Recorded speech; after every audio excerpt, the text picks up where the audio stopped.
Miss Marion Collins. Good evening. Carl Van Doren. How do you do? Ellery Queen. I'm Ellery. I'm Queen. And our genial master of literary ceremonies, that distinguished humorist and light versifier, Ogden Nash. On behalf of our sponsor, welcome audience, seen and unseen, to the first broadcast of Author. Briefly put, Author is a game of story invention in which you'll be able to hear how America's most famous writers invent their story plots. Ellery Queen, whom you all know as collaborators on detective fiction, and I will be with the program from week to week. Two different guest authors will play the game with us each broadcast. And tonight's guests are Miss Marion Collins, radio and short story writer, and Carl Van Doren, distinguished critic and novelist whose recent biography of Benjamin Franklin is among America's best sellers. The game of Author begins with a little drama. It's called the $2,001 Watch. The scene is Spiffin's famous Fifth Avenue jewelry shop. As the store opens, the day's first customer, a shabbily dressed man, enters and speaks to Mr. Stillman, sales clerk. Good morning. I'd like to see a watch. Yes, of course. Any particular kind of watch? No, any watch. Very good, sir. Now here, sir, is a very fine platinum case jewel watch. What's the price of it? $2,000, sir. I'll give you $1 for it. $1? That's what I said. Excuse me, sir, but are you serious? I offer you $1 for that watch, and I mean Get it. out of here! Get out! Is this your idea of a joke? Why, What's all this commotion about? Why, this man, Mr. Spiffin, has the nerve to offer me $1 for this $2,000 watch. Very well. Sell the gentleman the watch for the $1. Our little drama has rather an unexpected ending, and that's where our four authors come in. Their part of the game now is to create extemporaneously a logical beginning to explain why a man should have the nerve to offer $1 for a $2,000 watch, and why the jeweler should have the geniality to accept it. To put it like a jacket blurb on a book, they've got to tell us what unusual tale of romance, sentiment, or intrigue lies behind this paradox of Spiffins. Their stories are unrehearsed. Don't mind if they stumble a bit. That's the idea of Author. Now, Miss Collins, Mr. Van Doren, who'd like to take a shot at that? Oh, don't pick on me for the first one. I think one of the queens should go first. Well, Queen first by all means. Oh, I think Ellery should come first. Ellery comes before Queen. Well, that may be true, but in the telephone book, Queen comes first. Well, Ellery in the telephone book? Well, I'll yield to that authority. I suppose I'm on the spot here. As I see it, Mr. Spiffin, I'll have to start my story with Mr. Spiffin. Mr. Spiffin, in his off moments, at the times when he's not at his establishment, has a hobby. He doesn't play golf particularly, nor does he care terribly much for bridge or cultivating spring onions. He collects coins. He's one of those peculiar people that, like stamp collectors, for example, who collects coins.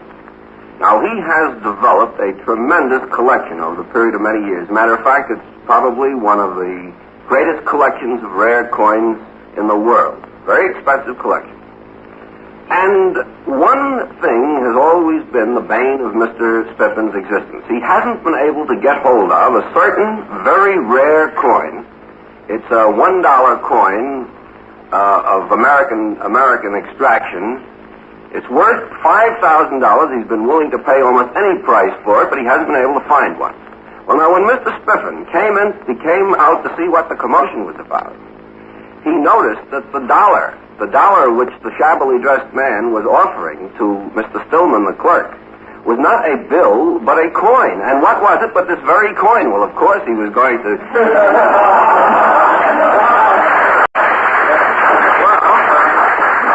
At least that proves it can be done. Now we have an interlude known as the Are You Sure period. Comments and criticisms, insults, pro and con are invited on Mr. Queen's explanation. I wonder if Mr. Queen himself is a coin collector. I wonder if he has the first dollar he ever made. Matter of fact, I never made a first dollar. Well, it's easy to begin on the second, I suppose. Are there any further... That was an insult, wasn't it? Any criticism? I can only criticize the insult. Well, then perhaps, Miss Collins, have you a reconstruction of this episode? Well, I have a fairly simple one. I can visualize that a great many years ago, Mr. Sniffen possibly was an apprentice in a jewelry store and had an opportunity to buy a store and no money, being a young man and poor and struggling, one thing or another. And he had an old friend whom he approached for the capital, which consisted of $2,000. He started in business with that and made the very distinguished jewelry shop known today as Sniffen's. And as he approached the clerk and this shabbily dressed man to see what the commotion was about, he recognized the old friend who had advanced him the money for the opening of his business, whom he had forgotten all over these years and had repudiated the loan. And he felt that he would be justified in accepting the dollar for the watch in as much as the $2,000 would mean the discrepancy between there would be the $2,000 he had borrowed. Would that... Mr. Nash, I suppose it would apply to Spiffins as well as to Sniffins.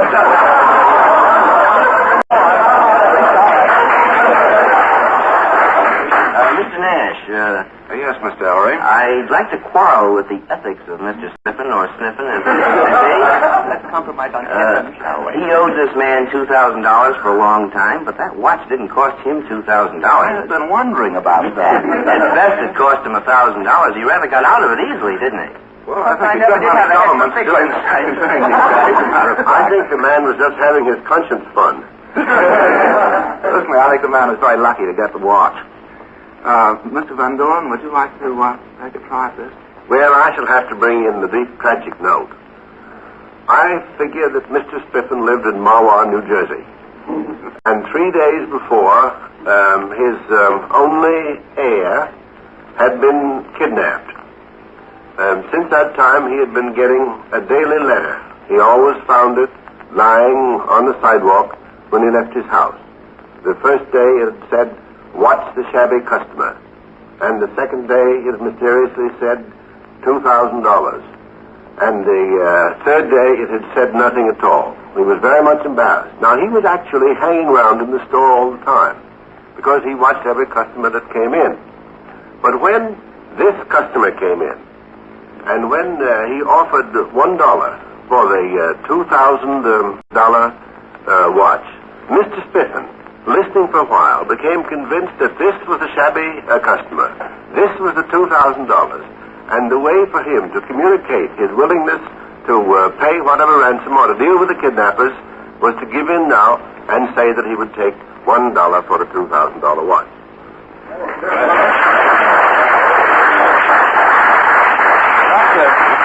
A very ingenious and I should think foolproof explanation. That's quite foolproof. It's not quite.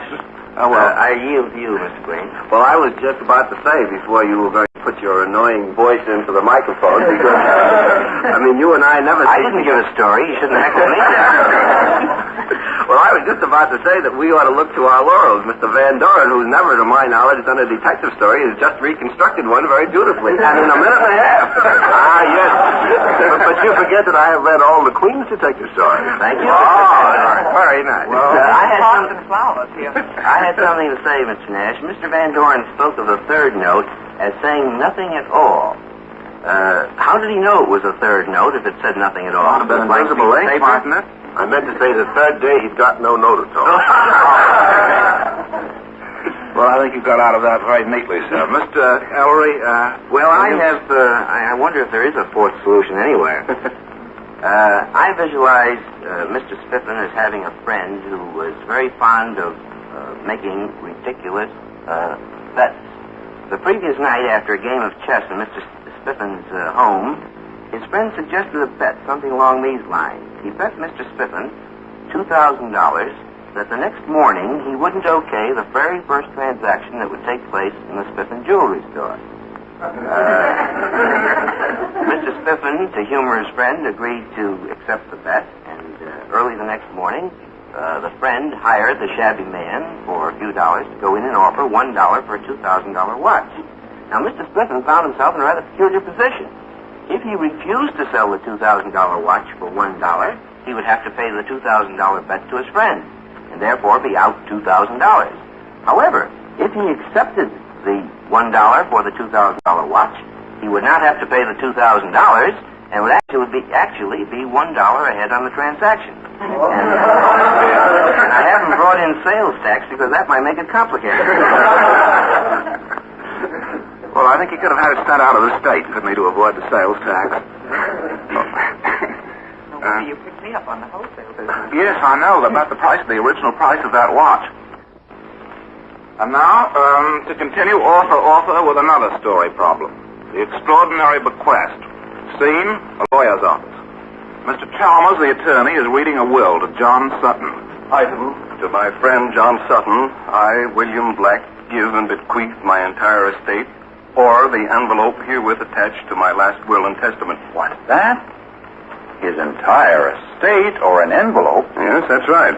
Here's the envelope. But it's empty. There's nothing in it. The estate's worth, easily $10,000. Yes, Black was a queer one. No telling what he had in mind. Oh, but perhaps it was only a joke. You'll take the estate, of course, seeing that you're not well off, that is, financially speaking. Mr. Chalmers, I'm a poor man, and William Black knew it. $10,000 would mean everything in the world to me. Nevertheless, I'll take the empty envelope. An extraordinary bequest indeed. Authors, why did John Sutton, a poor man, refuse a $10,000 bequest in order to accept an empty envelope? Well, who goes first here? Well, That's me. I pass. I think, shall we let Miss Collins start first? I was afraid Women of and that. children first. I think the theory being the first lifeboat out is the one that sinks. And here I think. All right, I'm going to tell you the story as I imagine Mr. Sutton might have told it to the lawyer sitting there across from his desk. I've known Mr. Black for many years. We've been associated in business. I worked for Mr. Black for many years, upwards of 15 years. And he's a very mean man. I never liked him. And about 10 years ago, a niece of his came to live with him, keep house for him. Her mother and father had died. She had no money, and he came there and used her as a drudge. She took care of his house, clothes, and he never gave her any money. Was really a very, very mean person. And I couldn't say very much. I worked for the man, but every once in a while I'd put in a word of protest against his treatment of the girl. And he would ignore me, of course. And then the years have gone by. I knew when he was dying that the girl was his only heir. And I think this is a pretty grim jest. Black has made it possible for me to take this money and enjoy life for the rest of my life, or give it to the girl who really should have it. And he made me make the choice between the two. Well, I think that's very interesting indeed. I'm so glad Mr. Black is dead. Are there any holes that we can poke in that? It would be a shame to poke a hole in a story like that. Thank you. We'd always put Mr. Black in it, of course. Mr. Van Doren, have you a suggestion? Well, nothing with that high romantic note. As I see it, these two men, Mr. Black and Mr. Sutton, had been rival autograph collectors. Mr. Black, who left with the estate, had been more successful, and he'd been able to reduce the legatee, Sutton, almost to poverty. So that when he died, he felt a little bit sorry, and he decided he would leave him something, but he wouldn't leave him something unless he were expert enough to know the value of it. You didn't notice the business in the story, which was that when Sutton took the envelope and said the $10,000 would mean everything in the world to me, he turned it over, and he noticed something written on the back of it. Now, he knew a man, a potato baron, up in Aroostook County, Maine, who had been spending years making a complete collection of the autographs of all of the select men of all of the town in that place. He had, as a matter of fact, every single autograph of every single selectman of every town in Aroostook, Maine, except the autograph of Hezekiel Hiram Pratt. And this was, on the back there was only H. Pratt, and he wouldn't have known that, except that on the front there was addressed to Chester A. Arthur, President of the United States. Now, Mr. Sutton, being an expert, knew that at one of his more frugal moments, Hezekiah Hiram Pratt had written a letter to Chester A. Arthur asking him to use his influence to get Pratt's son a position in West Point.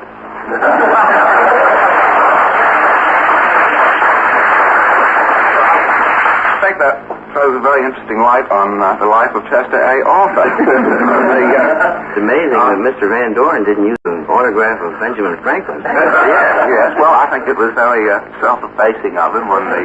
Well, I think there's a very good reason, probably, why he didn't. Did they have envelopes in Benjamin Franklin today, Mr. Van Doren? No, they didn't have. They simply folded the paper up, but I wouldn't have minded that. Well, Mr. Ellery, have you... Well, I visualize Mr. Sutton as being the nephew of Mr. Black, in fact, his only relative. And being his only relative, for a long time, Mr. Sutton has been expecting to be Mr. Black's heir. Mr. Sutton, however, is a ne'er-do-well, a waster, a man who has a passion for gambling, and he's got himself into serious financial difficulties.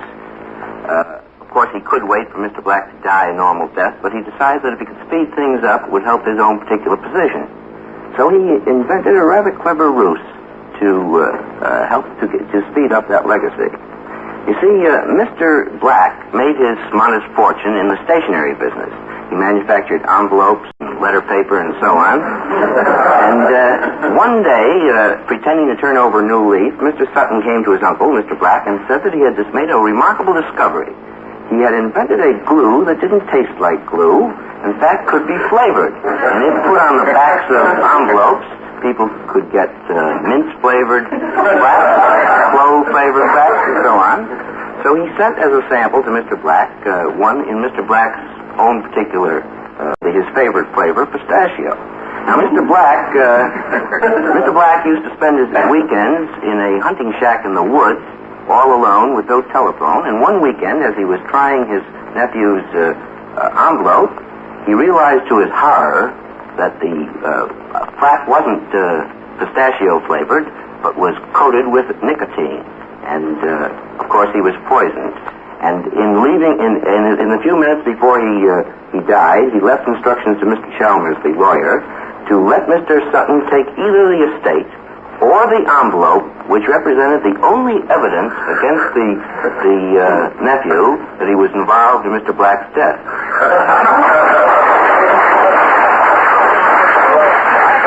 I think that's so ingenious that we can hardly ask any questions of Mr. Ellery at all. I could heckle myself.